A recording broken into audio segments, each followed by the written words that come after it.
emergente setor de negócios de impacto social no Brasil atualmente é pautado e caracterizado pela atuação e participação dos pequenos negócios, estimulando novas qualificações profissionais, alimentando a economia associada a outros segmentos produtivos e reforçando a cidadania de grupos menos favorecidos da população.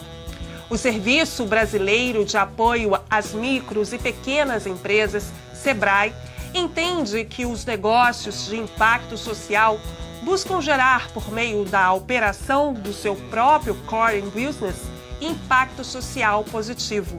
Ou seja, sua atividade principal deve beneficiar diretamente a sociedade, devendo impactar pessoas das classes C, D e E ou pessoas das classes A e B, mas, sobretudo, impactar a base da pirâmide, das camadas sociais mais pobres da população.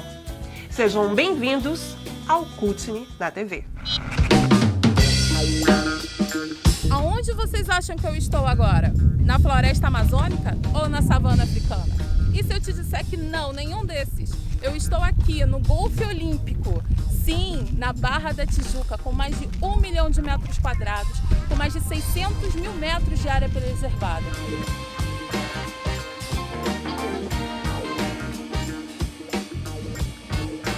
E agora, o Carlos Favoreto, o gestor desse espaço maravilhoso, vai mostrar para vocês como é a gestão desse local.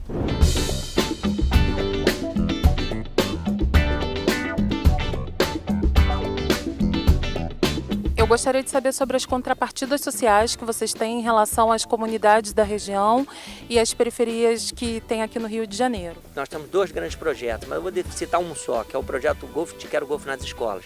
A gente pega as crianças de escolas municipais, traz essas crianças para cá, onde as crianças têm aula de educação ambiental, têm aula de esporte, se alimentam e voltam para suas escolas. A gente seleciona essas escolas que sejam as escolas onde tem mais pessoas carentes, que nunca teriam a oportunidade de pisar num lugar como este. Né? Então as pessoas, a gente está com resultados belíssimos, a gente faz depois concursos de redação, a gente manda livro para eles, a gente manda alimentos para eles, enfim, a gente faz essa interação muito boa.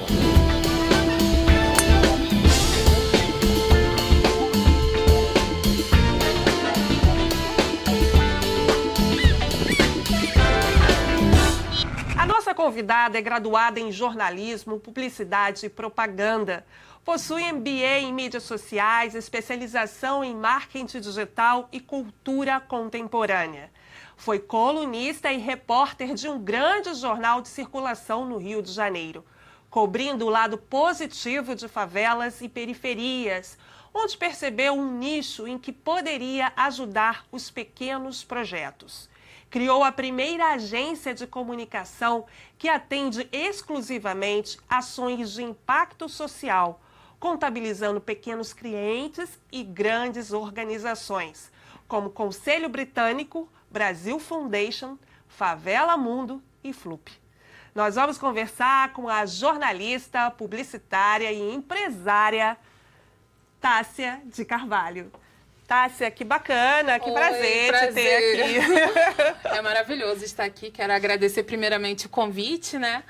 E é muito bom poder falar de iniciativas de impacto social que são tão presentes aqui no Rio de Janeiro. E é um prazer estar aqui. Maravilha. Estou à sua disposição. Então, bora lá. Bora lá. Me fala que você é uma jornalista, coleguinha, e que se reinventou, né? Sim, Esse é o primeiro ponto, né? O start foi aí. Foi sim. Eu fui demitida numa demissão em massa e, infelizmente, nós não recebemos nada até hoje. Foram mais de 100 colegas.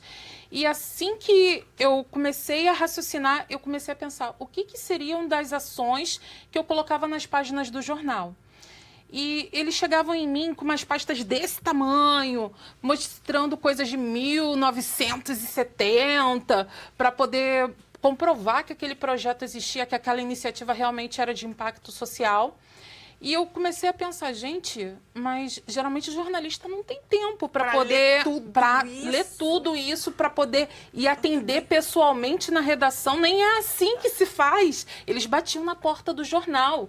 Às vezes eles chegavam de manhã e eu só começava de tarde. E eles ficavam lá esperando, acampados na porta do jornal. Era quase todo dia isso.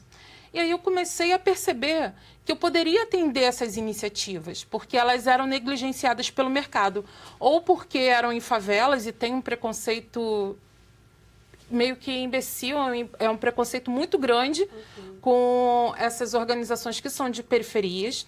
E também tem um problema que elas nem sempre dão tanto resultado financeiro quanto um cliente tradicional. Então, muita gente não queria atender. Então, eu percebi ali que eu poderia fazer a mudança na vida de pessoas através do meu trabalho, entendeu? E isso é muito bom, porque a assessoria de imprensa e assim, a comunicação para ações de impacto social, ela é importante, aliás, a comunicação é importante para todos os setores, só que para os de impacto social ainda é mais importante do que para um setor normal. Você se sente, então, também fazendo uma ação social, Sim, seria isso, né? Eu me sinto, Não é só apenas um trabalho, Não é, mesmo porque eu não comecei para ganhar dinheiro. Eu estava mais pensando nesses projetos sociais, o que ia ser deles, agora que eu não podia mais colocar no jornal, que eu não podia colocar na revista, que por um tempo eu fiz uma revista também. E aí eu fiquei, poxa, peraí, o que eles vão fazer? Como é que eles vão comunicar? E isso foi uma coisa até que eu falei no TED, eu palestrei no TED no final do ano passado, que foi uma experiência que, assim, é catártica, como eu poderia dizer, mas eu vejo a mudança em várias iniciativas de impacto social de favelas. Tem um projeto que eu sempre cito como exemplo, porque foi, para mim, o mais marcante e mais gritante. Tem um projeto lá no Complexo do Alemão, chamado Projeto Vidançar. Eles já ensinaram dança para mais de 1.500 crianças e adolescentes. 5 ex-alunos foram para a escola de dança do Teatro Municipal. Mais 2 estão na escola Bolshoi, mas eles iam fechar as portas, porque não tinham R$ 1.500 por mês para pagar o aluguel. Então, assim, quando você pensa, poxa, mas esse projeto, essas crianças estão no Bolshoi, entendeu? No Bolshoi são pelo menos 100 candidatos para cada vaga. 2 crianças da favela estão lá, que treinaram, que estão lá ensaiando junto com crianças abastadas, que tiveram aulas de dança com os melhores e mais renomados professores do país. Eles estão lá. E aí eu me encontrei com a gestora desse projeto numa quarta-feira à noite e ela falou, me ajuda, porque eu não tenho o dinheiro do aluguel desse mês. Eu não tenho como te pagar, mas a gente vai fechar. Então, tem uma contrapartida social também, porque eu sabia que eles não tinham como me pagar, mas eu sabia que eles precisavam daquilo. Então, eu peguei, tracei uma estratégia, assim, tipo relâmpago, porque precisava para ontem, numa quarta-feira à noite. E aí eu falei com ela, olha só, você não fala mais isso para ninguém, esse problema, até sexta-feira você segura, porque eu vou passar isso para o Anselmo Góes. E a gente vai conseguir uma notinha. E a notinha do Anselmo é muito lida. E ela falou assim, poxa, mas uma notinha? Isso não vai mudar nada. Isso não vai mudar nada, é uma notinha. Aí eu falei, não, mas ele é o colunista mais lido do Brasil. Entendeu? Então, quem tem dinheiro, quem tem recursos que pode ajudar realmente o projeto, lê essa coluna. Pode não ler o jornal inteiro, mas lê essa coluna. E pode repercutir Sim, bem. Com certeza, até nas suas próprias redes, porque até celebridades leem essa coluna. E dito e feito, na sexta-feira mesmo eles conseguiram patrocínio em menos de 48 horas de assessoria de imprensa. Eles conseguiram O poder da comunicação o poder também, da comunicação, da sim. Em menos de 48 horas eles conseguiram patrocínio para 2 anos. Então, assim, e conseguiram também eles conseguiram um espaço cedido, a cessão de um espaço, que eles estão lá até hoje e não pagam mais esse aluguel, que já é uma forma também deles conseguirem uma certa autonomia, porque esse R$ 1.500 por uma sala numa favela, para eles era muito puxado. Então, eles também já não têm mais, e aí a equipe toda agora ganha uma ajuda de custo, através da assessoria, 48 horas. E isso também que você fala me remete muito à questão do nosso próprio programa, né? De um espaço de representatividade, de fortalecimento da identidade. Como é que você entende isso? Você acha que é um passo também de transformação social, quando a gente dá esse espaço para mostrar a nossa imagem, a nossa cultura? Não, com certeza. É muito importante ter programas e ter espaços em que a gente possa inserir o negro, inserir principalmente o negro periférico, que talvez não chame tanta atenção da mídia tradicional, em espaços de mídia, porque a gente precisa comunicar. Então, por exemplo, esse espaço que eu estou tendo aqui, nossa, eu estou super feliz, muito contente com o convite e eu vejo muita necessidade do negro conseguir se comunicar e da gente conseguir também o nosso espaço na mídia. E eu fiquei mais feliz ainda quando eu cheguei aqui, porque vocês não têm ideia de quantos negros tem na equipe, são muitos. O diretor é negro, o câmera é negro, tem muitos negros aqui. Vocês deviam fazer um programa sobre os bastidores, porque a gente precisa ver isso, porque muitas vezes o mercado da comunicação, ele é um mercado que segrega muito negro. E eu já até ouvi algumas vezes que não tem negros na faculdade de jornalismo. Aí eu falei assim, Opa, tem. Peraí. Tem muitos, tem muitos. Só que quando chega lá na hora do mercado, na hora até do estágio, tem um gargalo cruel. Que eu mesma já passei por isso. Você chegou num jornal de grande repercussão, né? Repercussão nacional. Foi difícil? Foi. Você considera isso o quê? Uma sorte, meritocracia? Então, tem uma hora que o branco, ele meio que não pode mais ignorar o seu currículo, quando o seu currículo, ele fica muito... ele se sobressai muito. Então, assim, no início foi muito difícil. Eu ia para o CIE todo dia, tipo, eu ia para a faculdade de noite. Então, todo dia eu batia na porta do CIE. Todo dia eu ia na Fundação Moody's e pelo menos uma vez por mês eu passava na central de estágios da Petrobras. Porque a Petrobras, na época, eu não sei como funciona hoje, mas isso em 2009, assim, eles... ali em São Cristóvão, você chegava, tinha um computador, porque naquela época nem todo mundo tinha acesso a computador, e você cadastrava o seu currículo ali. E você podia ir atualizando, se você fizesse algum curso, alguma coisa nova, você ia lá e atualizava. E eu jurava que ninguém lia aquilo. Eu jurava. Eu botaria minha mão no fogo que ninguém lia aquilo. Até que um dia... Menina! Aí um dia, a pessoa aqui tá precisando muito de trabalho, aí nessa loucura de CIE, Moody's e tudo mais, eu recebo uma ligação da Petrobras. Eu já tinha deixado meu currículo lá, tinha uns 3 anos, já tinha atualizado 1000 vezes e mesmo assim ninguém nunca tinha me chamado. E aí eles falaram, a gente quer te chamar para uma entrevista. Da onde mesmo? Da Petrobras. Petrobras, tipo, deve ser pegadinha. Aí a pessoa teve que puxar na memória que realmente se inscreveu e tudo mais.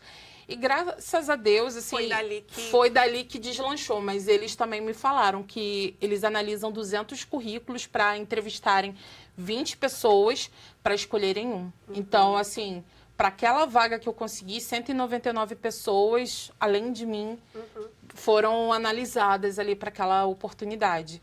E você ter Petrobras no currículo, isso abre muitas portas. Até para você ir para outros lugares, para depois você conseguir até oportunidades melhores. Então, eu fui para Petrobras e ali, realmente, a minha carreira começou a andar. Antes, eu já tinha feito estágio voluntário na CUFA, já tinha participado de jornal online, já tinha feito coisas, mas não eram coisas, assim, expressivas com peso que você tenha Petrobras no teu currículo. E ali da Petrobras eu consegui ir para a TIM, fui para a Secretaria de Cultura, aí fui para a Brasil Foundation também. E foi muito engraçado, porque quando eu estava na Brasil Foundation, no meio, quase quando estava acabando, eu descobri o lúpus. E eu estava deformada, meu cabelo caiu inteiro. E aí, assim, meu estágio já tinha acabado. Eles me deixaram lá ficar mais um tempinho, porque eu não tinha para onde ir, precisava do dinheiro que eu ganhava ali, porque o lúpus é muito caro, ainda mais aqui no Rio, porque o governo não repassa os nossos remédios. E aí, no meio dessa confusão, eu comecei a trabalhar neles, num projeto, que eles tinham parceria com Um Dia.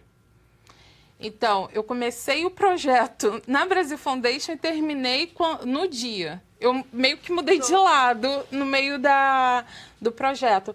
Porque lá no dia eles tinham um caderno de comunidades e eles queriam uma pessoa que transitasse bem pelas favelas e que pudesse escrever o lado positivo. E aí a gente volta com Tássila falando mais disso quando? Depois do intervalo. Até daqui a pouco, já a gente volta.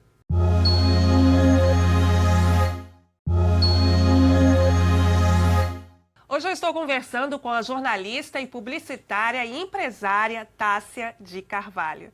Tássia, a gente interrompeu aí, né, o primeiro bloco e Sim. você falando dessa transição, né, para o Jornal Dia, quando você descobriu a sua enfermidade. Foi Sim, isso? Como é que foi aí essa transição? Foi uma transição até meio que natural, porque como o meu tempo lá na Brasil Foundation tinha acabado e o dia tinha essa necessidade, a minha própria chefe me indicou e ficou lá puxando um pouquinho de sardinha para o meu trabalho e foi uma coisa muito bacana, porque lá eu pude ter uma experiência que me abriu horizontes. Apesar de eu trabalhar mais nos bastidores, porque quando você está no jornal, você trabalha muito nos bastidores. Depois que eu saí do jornal é que eu ganhei uma visibilidade que eu não tinha lá dentro, que é meio até engraçado. Nos 3 anos que eu tive no jornal, eu acho que eu palestrei uma vez, talvez 2. Eu não recebi prêmio, não recebi, nenhum reconhecimento. Quando eu saí do jornal, menos de 1 mês depois, eu já fui convidada para participar de congresso. E aí eu comecei a fazer palestras, comecei a desenvolver workshops. Ano passado eu palestrei num TED voltado para mulheres empreendedoras de periferias, que foi uma experiência muito, muito enriquecedora, muito boa. Também estou sempre em eventos, coisa que eu não podia fazer quando você está num jornal diário, porque às vezes você trabalha 12, 15 horas por dia, não tem tempo para você fazer tantas atualizações quanto você gostaria. Então, para mim foi uma experiência muito boa trabalhar no jornal, mas é uma experiência ainda melhor poder trabalhar para mim e ter o meu trabalho reconhecido até na mídia ou também pelos meus colegas jornalistas e pelo mercado. E aí eu queria conversar um pouquinho com você sobre esse lado, né, dos bastidores lá Sim. da redação. Já conversei com outras coleguinhas Sim. aqui e às vezes fica com receio de cobrir só pautas referentes à questão racial, à questão de gênero, para não receber o título, não ficar, só faz aquilo. Então, às vezes, eles ficam receosos. Como que era para você? Como que você era reconhecida na redação? Como que era esse contato, né, com as outras pautas? Você só cobria isso e as pessoas te olhavam de uma forma, ela só cobre isso. Como que era essa identificação? Então, num primeiro momento, eu fiquei cobrindo só essa parte de favelas. E aí a gente procurava escrever tudo que pudesse sobre favelas em outras partes do jornal. Então, eu invadi o caderno de economia, e já invadi o caderno de moda, mas tudo falando sobre favela e inclusive de esporte, coisa que, assim, eu não me imaginava escrevendo sobre esporte, mesmo porque, a princípio, eu escrevia só a revista que eu fui contratada para fazer, mas aí depois a gente começou a ir ocupando outros espaços dentro do jornal, sempre escrevendo sobre favelas e periferias. E nessa época eu também fazia um curso, Universidade das Quebradas. E aí muitas aulas viraram matéria. Muitas aulas. Mais até do que eu poderia imaginar. O meu chefe me deixava ir lá e assistir essas aulas. E aí, quando voltava, porque a Universidade das Quebradas é um curso inovador da UFRJ, quando voltava, às vezes tinha lá, por exemplo, uma orquestra de enxadas, que eram de trabalhadores rurais. Aí, na outra aula, veio um jogador de futebol francês falar sobre racismo no futebol da França. Como assim? Eram aulas assim, são conhecimentos que você não sabia que precisava, e a maioria era sobre o negro. E aí depois você ficava, meu Deus, como é que eu não sabia disso? Então, assim, tem muitas coisas que hoje eu sei, que eu carrego na minha bagagem, mas que quando eu cheguei nas quebradas eu ficava, para, volta, volta, volta, volta. Eu só ficava assim, volta, volta, volta. Porque eram muitas informações. Tipo, eu achava que os negros ficavam na África e que a África, ela era hegemonicamente de religião de matriz africana. Mas não, tem tribos da África há mais de 2000 anos que são cristãs. E eu falei assim, ué, mas não falaram que isso só aconteceu quando o europeu chegou na África? Porque foi isso que eu aprendi na escola. E também aprendi, por exemplo, de uma tribo que tem ali na região da China, de negros. Aí eu, oi? Negros na China? Como assim, gente? Eu não estou entendendo. E são informações que parece que não são divulgadas, não sei se porque não querem que divulguem ou se são porque não tem essa procura, mas são informações que você fica assim, até para você se descobrir como negro é importante você estar nesse meio. Me chama a atenção o que você falou, né? Falou, poxa, eu trabalhava com mídia, fazia, mas eu não tinha esse conhecimento. Esse gap, né, que você falou entre, né, de estar no movimento, descobrir essas novas informações e ter esse acesso através da mídia, existe um distanciamento, né? Sim. Por que você acha que isso acontece? Hoje, já trabalhando com o outro lado, o que você sente de desafio? Por que essas informações não estão tão presentes no nosso dia a dia? Hoje, na assessoria, eu percebo que tem muitas iniciativas boas acontecendo, mas que as pessoas não sabem comunicar, nem mesmo pelas redes sociais. Elas não criam página, elas vão no seu perfil e ali elas divulgam o que elas estão fazendo. Ou então vão no inbox divulgando o que elas estão fazendo. Mas muita gente que não é amigo, que não está naquele círculo, não vai saber que você está fazendo isso. Como é que eu vou saber o que você anda fazendo? Você precisa ter uma página, precisa criar um evento, precisa divulgar esse evento, precisa impulsionar esse evento. Mesmo que você não tenha uma assessoria nesse momento, você precisa cuidar das suas mídias sociais para que mais pessoas até compareçam ao seu evento. Eu sinto uma dificuldade muito grande que as pessoas têm de comunicar. E essa dificuldade eu percebia também na época lá do jornal. Porque muitas vezes eu ficava pedindo sugestões para botar na coluna, para botar em matérias, e as pessoas não me passavam. Então eu ficava muito tempo indo no meu feed do Facebook, procurando para ver se alguém postou que vai fazer evento, vai fazer alguma coisa. Mas espera aí, eu sou jornalista, eu sou amiga daquela pessoa no Facebook, ela está fazendo evento. Por que ela não me mandou? Porque ela não me mandou, nem que fosse no inbox. Ô, Tássia, oi, tudo bem? Eu vou fazer um evento daqui a uma semana, você tem como me ajudar? Nem isso. Mas você acha que também, de repente, há um distanciamento da figura do jornalista com a população? As pessoas colocam até assim a posição do jornalista, não estou dizendo que ele se coloca exatamente nesse local, mas que há uma certa cultura que dá um pedestal para o jornalista e distancia esse diálogo. Não, eu sinto que tem esse pedestal, porque muitas vezes eu escuto assim, nossa, ela é jornalista. E aí eu fico pensando, meu Deus, queria ter metade desse glamour que vocês estão construindo. Porque eu ainda tô andando de trem, eu ainda tô andando de metrô, entendeu? Mas do jeito que as pessoas falam, parece que você tem um motorista particular que te leva a todos os lugares, porque você é jornalista.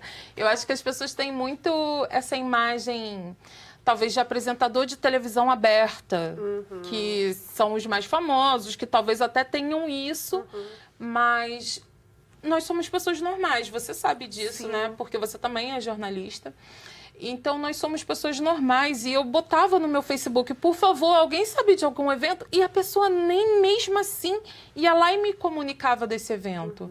Então, como ela quer que aquilo saia no jornal? Aquilo não vai sair se ela não me disser. Se ela não disser para ninguém, ninguém vai saber. Então, por isso que entra o papel do assessor de imprensa. Então, hoje, como assessora, eu percebo que eles têm uma acessibilidade maior a mim. Eu acho que eles já entenderam que eu trabalho fazendo esse tipo de divulgação. Então, eles já chegam em mim para poder tentar divulgar. Nem todos ainda entendem como funciona uma assessoria, mas eu explico. Geralmente chega para você e eu tenho esse trabalho. Vai sair amanhã no jornal? Qual é a expectativa? Ai, meu Deus. Muitas vezes acontece isso, entendeu? Ou então, hoje eu até tenho uma facilidade de acesso muito grande na Globo. Mas antes, quando eu não tinha, a pessoa já chegava, eu quero estar na Globo. E aí eu ficava... Como assim? Como assim? Mas eu não tenho como te garantir se você vai sair na Globo. É uma coisa que as pessoas ainda não entendem. Que o assessor de imprensa, ele vai tentar conseguir para você aqueles veículos que você quer. Mas isso não quer dizer que você vai sair naqueles veículos, que é 100% de certeza. Ou então a pessoa reclama, mas você falou que ia tentar uma matéria, saiu só um quarto de página. Mas a pessoa também não entende o trabalho que dá aquele um quarto de página, ainda mais se tiver uma foto. É um espaço bom, mas as pessoas sempre acham que podem conseguir a capa, mas nem sempre. Pois é, e a gente precisa estar nesses espaços, né? Como mulher, como negra, como periférica. Sim, né? com certeza. A comunicação precisa ser nossa amiga, né? Com certeza. Bem, o que falar, né? É verdade. Gente, tanta coisa boa. Olha... Muito obrigada. Obrigada. Seu trabalho é super relevante, é muito gratificante ter você fazendo essa ponte entre a comunidade e a comunicação, que você voe alto, voe longe cada vez mais. Muito obrigada, é um prazer estar aqui e ter esse espaço para os negros aqui na TV Alerj é maravilhoso.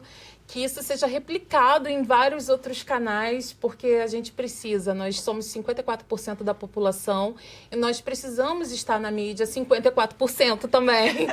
É isso aí. Valeu, viu? Obrigada. Eu conversei com um dos nossos talentos da área da comunicação, a jornalista, publicitária e empresária Tássia de Carvalho. E para rever essa entrevista e todas as outras, é só acessar www.alerj.rj.gov.br ou www.cultne.com.br. Obrigada pela audiência e até o próximo programa, quando estaremos juntinhos mais uma vez. Cultne é a oportunidade de ensinar tudo aquilo que eu aprendi.